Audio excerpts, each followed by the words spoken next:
시심으로 함께하는 한간사의 말씀 묵상.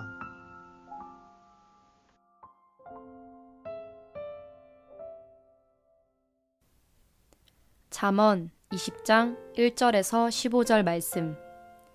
포도주는 사람을 거만하게 만들고 독한 술은 사람을 소란스럽게 만든다. 이것에 빠지는 사람은 누구든지 지혜롭지 않다.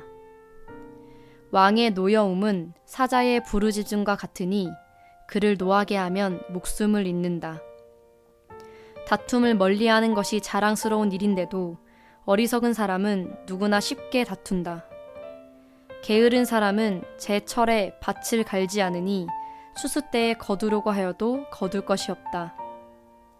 사람의 생각은 깊은 물과 같지만 슬기로운 사람은 그것을 길어낸다.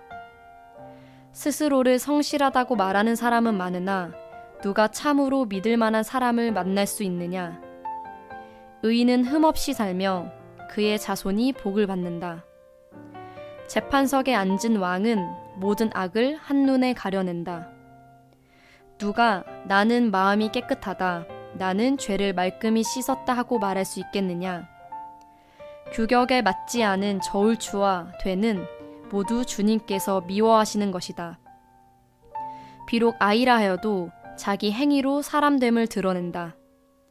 그가 하는 행실을 보면 그가 깨끗한지 더러운지 올바른지 그른지 알 수 있다. 듣는 귀와 보는 눈, 이 둘은 다 주님께서 지으셨다. 가난하지 않으려면 잠을 좋아하지 말고 먹거리를 풍족히 얻으려면 깨어 있어라. 물건을 고를 때는 나쁘다 하지만 사간 다음에는 잘 샀다고 자랑한다. 세상에 금도 있고 진주도 많이 있지만 정말 귀한 보배는 지각 있게 말하는 입이다. 2020년 6월 30일 말씀 묵상 시작하겠습니다. 오늘 본문은 잠언 20장 1절에서 15절 말씀입니다. 오늘 본문은 지혜롭지 못하고 어리석은 사람들의 행동들이 어떤 것인지 우리에게 알려줍니다. 그리고 이와 반면에 지혜롭고 슬기로운 사람들의 모습은 어떠한지, 그리고 이 지혜로운 행동과 말이 얼마나 중요한지 우리에게 알려주고 있습니다. 오늘 말씀을 통해 더욱더 지혜로운 사람의 모습들로 우리가 빚어져가는 시간 되기를 원합니다. 1절 보도록 하겠습니다. 포도주는 사람을 거만하게 만들고 독한 술은 사람을 소란스럽게 만든다. 이것에 빠지는 사람은 누구든지 지혜롭지 않다 말씀하고 있습니다. 포도주와 독주에 빠지는 사람들의 모습이 어떠합니까? 그것은 그들을 거만하고 수다스럽게 떠들게 만들어서 지혜가 없게 그들을 만들어 버린다는 것이죠. 지나친 술에 대한 탐닉은 자신의 판단력을 잃어버리고 스스로 높아지고 쓸데없는 이야기를 함으로 지혜롭지 못하게 행동한다는 것이죠. 여기서는 그 술에 빠지는 것, 그것이 그를 지혜롭지 못하게 한다는 것입니다. 2절입니다. 왕의 노여움은 사자의 부르짖음과 같으니 그를 노하게 하면 목숨을 잃는다 말씀하고 있습니다. 여기서는 왕을 노하게 하는 것의 위험성을 경고하고 있는데요. 이것은 이 당시 사회에서 왕은 하나님의 대리 통치자로서 다스리는 역할을 하고 있는데 그를 거스릴 경우에 그가 생명의 위협을 받게 된다는 것이죠. 이 시대에 우리의 왕은 누구입니까? 우리가 그 왕을 노엽게 한다는 것은 무엇일까요? 신앙인들에게 있어 우리의 왕은 예수 그리스도시죠. 우리의 주인은 하나님이십니다. 하나님을 노엽게 하고 성령을 거스려 자기의 욕심대로 살아가는 모습, 그것이 바로 시대의 왕을 거스리는 모습이 아닐까 생각해 봅니다. 그런 사람들은 생명이 위협을 얻는다, 목숨을 잃는다라는 건 뭐예요? 하나님의 관계가 끊어지는 모습들을 나타내는 것이 아닐까 생각돼 봅니다. 자, 오늘 이 말씀 어떻게 보면 이 시대에 우리가 어떻게 또 적용해야 될지 생각해 보면 좋겠습니다. 3절 말씀입니다. 다툼을 멀리하는 것이 자랑스러운 일인데도 어리석은 사람은 누구나 쉽게 다툰다 말씀하고 있죠. 다툼을 멀리하는 것이 자랑스러운 일이다. 개혁성경에서 이것이 영광이다, 영예이다 이야기합니다. 우리는 싸워서 이기는 것이 영광이라고 생각하지만 잠언에서는 싸움을 멀리하는 사람, 이것이 바로 자랑스러운 삶이다, 영광스러운 일이다라는 거예요. 그런데 모든 어리석은 사람은 어떻게 살아간대요? 빨리 싸운다, 쉽게 다툰다라고 이야기하고 있습니다. 여러분, 참 지혜로운 사람들은 싸우지 않고 이기는 사람들이에요. 그렇죠? 싸워서 이기기보다 그래서 다툼을 멀리하는 것, 그것이 바로 지혜로운 사람의 모습이지 않을까 생각해 봅니다. 4절입니다. 게으른 사람은 제철에 밭을 갈지 않으니 추수 때에 거두려고 하여도 거둘 것이 없다 이야기하죠. 게으른 사람들의 모습을 얘기하는데요. 게으른 사람은 밭을 갈아야 될 때 밭을 갈지 않는 거예요. 그래서 어떻게 됩니까? 수고해야 할 때 수고하지 않으므로 열매를 거리려 할 때 열매를 얻을 수 없다는 것입니다. 게으른 사람들은 해야 할 일을 뒤로 미루다 정말 추수할 때가 되었을 때 아무 열매 없는 삶의 모습이라는 것이죠. 그래서 이 지혜롭지 못한 사람들, 어리석은 사람들의 행동들은 어떠합니까? 아까 우리 좀 말씀드린 것처럼 포도주와 독한 술을 빠져 있는 사람, 거기에 탐닉하여 살아갑니다. 왕을 노엽게 하는 사람입니다. 그리고 다툼을, 어리석은 사람들은 누구나 쉽게 다투는, 다툼을 너무 쉽게 하는 것에 대한 얘기죠. 그리고 그 게으른 형태로 살아간다므로 열매를 얻지 못하는 사람들의 모습이겠죠. 이것이 바로 지혜롭지 못하고 어리석은 자의 삶의 모습이라는 것입니다. 이제 5절부터 12절까지는 지혜롭고 슬기로운 사람의 모습이 어떠한지 우리에게 알려주고 있습니다. 5절 같이 보겠습니다. 사람의 생각은 깊은 물과 같지만 슬기로운 사람은 그것을 길어낸다 말씀하고 있죠. 여기 보면 사람의 생각이 깊은 물과 같다는 것은 사람의 마음에 있는 개혁성경에서 그걸 모략이라고 하는데 지혜로운 생각을 얘기하는 거죠. 이 생각은 이처럼 깊고 어떻게 보면 잘 보이지 않을 때가 있다는 거예요. 그렇지만 슬기로운 사람들, 통찰력이 있는 사람들은 깊은 샘에서 물을 길어내는 것처럼 그들은 이러한 생각을 끄집어내는 사람이라는 거예요. 그래서 슬기로운 사람이란 깊은 생각을 길러낼 수 있는 사람이라는 것이죠. 6절입니다. 스스로 성실하다고 말하는 사람은 많으나 누가 참으로 믿을 만한 사람을 만날 수 있겠느냐 말씀하고 있죠. 스스로 성실하다고 말하는 것, 개혁성경에서 이 성실함을 인자함, 헤세드라고 말합니다. 하나님의 신실한 사랑이 스스로 있다고 말하는 사람들은 많지만 그러나 누가 신실한 충성스러운 사람들 찾을 수 있겠느냐 말하고 있죠. 이것은 말로 떠드는 사람은 많지만 정말 신실하게 충성스럽게 살아가는 사람들은 적다는 거예요. 그래서 지혜로운 사람, 슬기로운 사람은 어떤 사람이요? 말로 떠벌리기보다 자기의 삶에 충성스럽고 신실하게 살아가는 사람이라는 것이죠. 7절입니다. 의인은 흠없이 살며 그의 자손은 복을 받는다 말씀하고 있죠. 여기 의인이 흠없이 산다는 것은 온전하게 행하는 사람이라는 거예요. ESV 성경에서 이것을 흠없는 것을 인테그리티 속에서 걷는 사람이라는 거죠. 그 욥을 보면 당대의 의인이라 흠이 없는 사람이다 얘기하고 있는데 욥과 같이 하나님을 두려워하며 사람들에게 온전하게 행하려고 행동했던 그 사람의 모습입니다. 그들의 인격이 균형 잡혀 있는 말과 행실이 일치하는 사람, 이것이 흠없는 사람이라는 거죠. 인생의 여정을 균형 잡힌 인격을 가지고 그의 말과 행동이 말씀을 따라 살아가는 사람, 이 사람이 바로 의로운 사람이라는 것입니다. 그리고 그러한 자의 후손에게 복이 있다고 말씀하고 있습니다.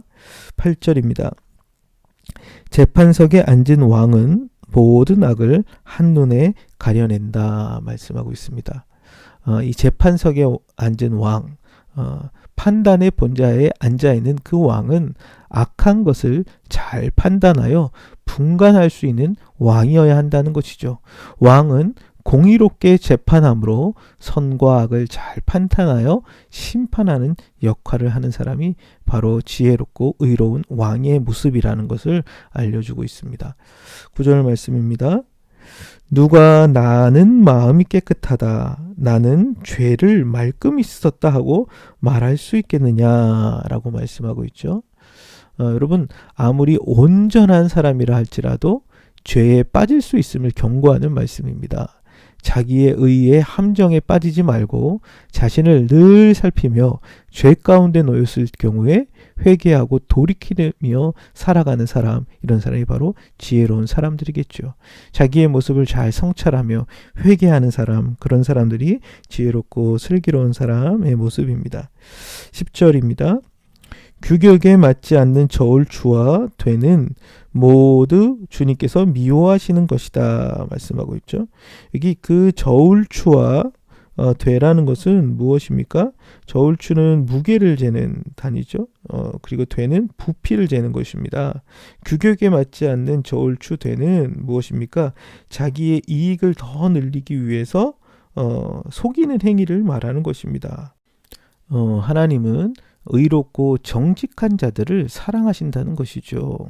그래서 이 의롭고 정직한 사람들은 어떻게 할까요? 그러면 저울추와 되를 규격에 맞게 하는 것입니다. 물건을 팔고 상거래를 할 때 올바르게 그것을 행해라 라는 것이죠. 그래서 지혜로운 사람은 당장의 이익에 따라 행동하기보다 하나님 보시기에 의롭고 정직하게 행동하는 사람이라는 것이죠. 11절 말씀입니다. 비록 아이라 하여도 자기 행위로 사람됨을 드러낸다. 그가 하는 행실을 보면 그가 깨끗한지 더러운지 올바른지 그른지를 알 수 있다 말씀하고 있습니다. 이 말씀은 어떤 말씀입니까? 그 사람의 행동을 통해서 그 사람의 됨됨이를 알 수 있다는 거예요.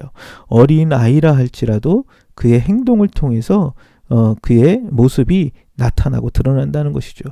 그의 행실을 보면 그가 깨끗한지 더러운지 올바른지 그른지를 대번에 알 수 있다는 것입니다. 그래서 사람의 행동을 통해서 그 사람이 인격과 됨됨이가 드러나고 나타난다는 것이죠. 12절 말씀입니다. 듣는 귀와 보는 눈, 이 둘은 다 주님께서 지으셨다 말씀합니다. 여러분, 지혜는요, 잘 보고 듣는 어떤 이 통찰력을 통해서 우리에게 옵니다. 그런데 이 보고 들을 수 있는 것조차도 누구로부터 온 것이라는 거예요? 하나님께로부터 온다는 것이죠. 지혜는 이처럼 관찰을 통해서 우리에게 주는 경우가 있는데 잘 듣고 보는 이 통찰력을 얻는 건 역시도 하나님께서 우리를 그렇게 지으셨기 때문에 얻을 수 있다는 거예요. 자신의 어떤 것을 잘 인식할 수 있는 능력이 있는 사람이라 할지라도 이것을 주신 분이 하나님이심을 기억하는 사람이 바로 겸손한 사람들이며 지혜로운 사람들이겠죠. 이 5절부터 12절까지는 우리가 살펴본 것처럼 지혜롭고 슬기로운 사람의 모습들이 나타나고 있죠. 사람의 마음속에 있는 깊은 지혜로운 생각을 끄집어내는 사람, 그리고 말로만이 아니라 삶으로 충성스럽게 살아가는 사람들의 모습들, 그리고 흠 없이 산다는 것, 말과 행실이 균형이 있어서 하나님의 말씀을 쫓아 흠 없는 삶을 추구하는 사람들, 그리고 재판석에 앉은 왕이 공의롭게 정의롭게 다스리는 그런 모습들, 이것이 지혜로운 사람들의 모습이라는 것이죠. 그리고 자기가 깨끗하다고 내 죄는 아무것도 없다고 생각하는 사람이 아니라 늘 자신을 성찰하며 돌아보며 회개하고 돌이킬 수 있는 사람, 이런 사람이 지혜로운 사람입니다. 그리고 거래할 때 공정하게 거래할 수 있는 의롭고 정직하게 행하는 사람이라는 것입니다. 그리고 그 사람의 행위로 그 사람의 행실을 보면 그 사람이 어떠한 모습인지 깨끗한지 더러운지 나타내는 것처럼 자기 행실이 사람 됨됨이를 드러내는 것이라는 걸 이야기합니다. 그리고 잘 듣고 잘 볼 수 있는 관찰력 있는 사람이 참 지혜로운 사람들인데, 이건 역시도 하나님께서 우리에게 주셨다는 것을 인정하며 겸손하게 살아가는 수 있는 사람, 이 사람이 바로 지혜롭고 슬기로운 사람의 모습이겠죠.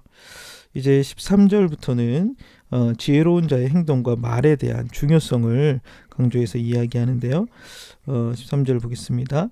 가난하지 않으려면 잠을 좋아하지 말고 먹거리를 풍족히 얻으려면 깨어 있으라라고 이야기합니다. 여기서는 그 삶의 부지런함, 성실함이 중요하다는 것이죠. 게으름은 우리를 가난하게 만든다는 것입니다.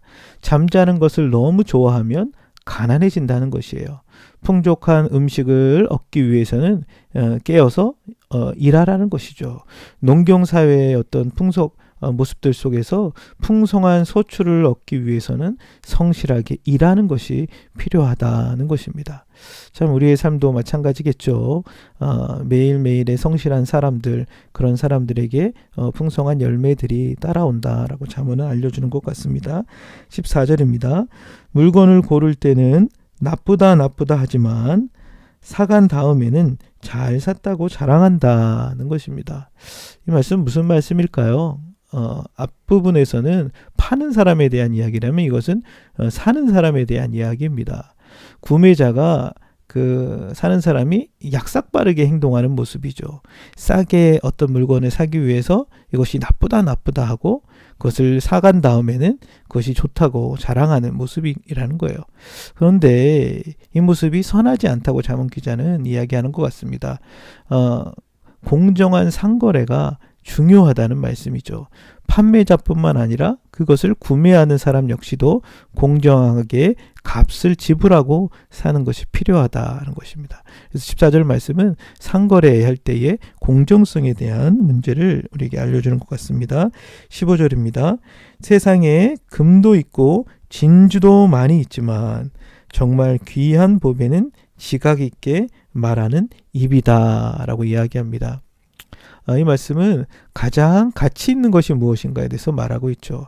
가장 가치 있는 건 지혜로운 말이라는 것입니다. 금도 진주도 귀한 것이지만 정말 가치 있는 건 지각 있게 하는 말, 지혜로운 말이라고 이야기합니다. 그래서 여기서는 그 지혜로운 말의 중요함에 대해서, 가치에 대해서 우리에게 알려주고 있습니다. 그래서 13절에서 15절까지는 지혜로운 행동들이 어떤 모습입니까?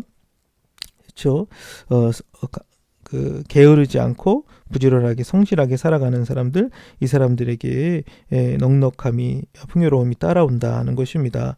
그리고 상거래를 할 때 자기의 어떤 이익을 위해서 속이지 말고 정의롭게 정직하게 거래하는 것에 대한 중요성에 대해 이야기합니다. 15절에서도 지혜가 정말 금이나 은보다 더 중요한 가치가 있는 것이라고 강조해서 이야기하고 있습니다.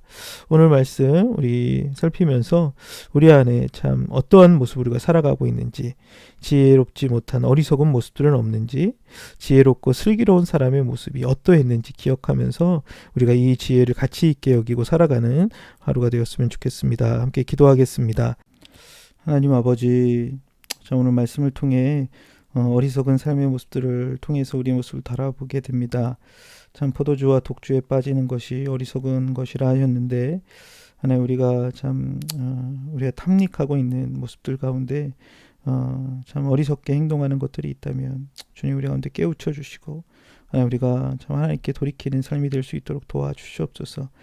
왕의 명령을 거스리는 것이 자기 생명에 위협이 된다 하였는데, 우리 왕 대신 예수 그리스도를 뜻을 쫓아가는 그런 삶이 될 수 있도록 이끌어 주시옵소서. 주여, 다툼을 멀리하는 것이 참 지혜로운 삶의 태도일 텐데, 하나님 우리의 삶과 또 관계들 속에서, 사람들과의 관계 속에서 다투기보다 또 그 속에 관계의 평화를 만들어갈 수 있는 지혜를 더하여 주시옵소서. 주님, 참 게으른 자들이 열매를 얻지 못한다고 했는데, 우리의 삶의 모습을 살펴보며 우리가 세워져야 될 삶의 모습들이 잘 세워질 수 있도록 은혜 베풀어 주시옵소서. 주님, 슬기롭고 지혜로운 자의 여러 모습들을 살펴보았습니다. 우리가 그러한 모습으로 살아갈 수 있도록 우리 말과 또 우리 행동이 일치하는 참 힘없는 삶이 되어지기를 원합니다. 주여, 우리의 모습을 잘 성찰함에 돌이키게 하여 주시고, 우리 안에 있는 더러운 것들, 악한 것들이 있다면 하나님 그것들을 하나님 앞에 정직하게 고백하며 돌이키는 자의 삶의 모습들 될 수 있도록 도와주시옵소서. 그리고 참 우리의 눈과 귀를 지으신 주님 앞에 참 우리가 겸손함으로 하나님 인정하는 그런 삶이 될 수 있도록 이끌어 주시옵소서. 또한 참 지혜가 금이나 은보다 더 귀하다 했는데 하나님 세상의 그 무엇보다 하나님의 경외함으로부터 오는 그 지혜를 귀하게 여기며 참 하나님을 인정하는 그런 우리의 모습의 삶이 될 수 있도록 은혜 베풀어 주옵소서. 예수 그리스도의 이름으로 기도드렸습니다. 아멘.